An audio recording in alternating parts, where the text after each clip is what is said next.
Ça y est, le chapitre qu'on attendait tous et qui fait suite à la clôture de l'acte 2 de Wano Kuni est enfin là. Oda nous livre l'un des meilleurs chapitres de l'année et je vous propose qu'on prenne quelques minutes pour faire le tour des points importants et de mes réactions à chaud. Et on commence en beauté avec Garp qui nous tease en quelque sorte la fin du gouvernement mondial. Comme vous le savez, le gouvernement s'est créé après la chute de l'ancien royaume et s'est construit à partir d'une alliance de petits pays qui avaient des intérêts communs. Autrement dit, le gouvernement mondial est un bloc en apparence, mais en réalité il est beaucoup plus divisé intérieurement qu'il ne laisse paraître. La seule chose qui maintient cette unité est que jusque-là, tous les royaumes allaient dans le même sens car ça les arrangeait dans leurs affaires personnelles. Mais la discorde a depuis grandi, en partie causée par les changements politiques majeurs d'îles comme Dressrosa ou Alabasta après le passage de Luffy. Le gouvernement pourrait donc facilement toucher à sa fin si certains pays s'allient entre eux pour créer leur propre gouvernement indépendant. Pour mieux comprendre, on peut grossièrement faire un parallèle avec notre monde qui a certainement servi d'inspiration à Oda. Prenez l'Union européenne par exemple, qui s'est formée au départ autour d'intérêts communs malgré les différences de langue et de culture, et qui peine parfois à conserver cette unité, tandis que de plus en plus d'habitants et d'hommes politiques souhaitent en sortir. C'est le problème majeur du gouvernement mondial, qui s'est formé pour faire face à un ennemi plus fort qu'eux, et qui a désormais une telle suprématie que ses dirigeants se divisent et menacent la structure tout entière de s'effondrer.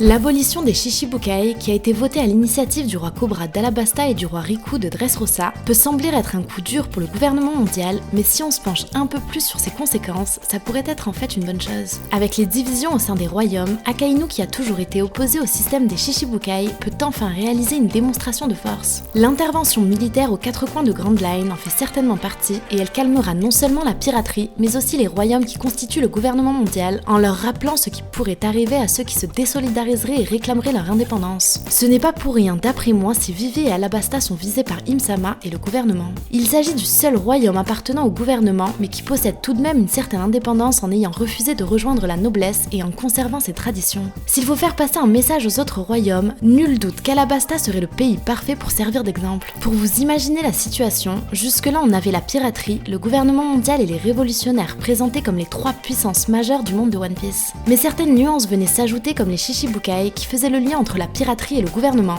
et Alabasta qui avait aussi une certaine indépendance. Côté révolutionnaire, on trouve aussi pas mal de pirates proches des Revo comme Robin ou de révolutionnaires infiltrés dans la piraterie comme c'était le cas pour Kuma lorsqu'il était Shichibukai. Le gouvernement pourrait donc sortir renforcé avec cette opération en réduisant les guerres internes qui le divisent par une démonstration de force, mais risque d'être affaibli puisqu'il est désormais plus isolé que jamais face aux pirates et aux révolutionnaires.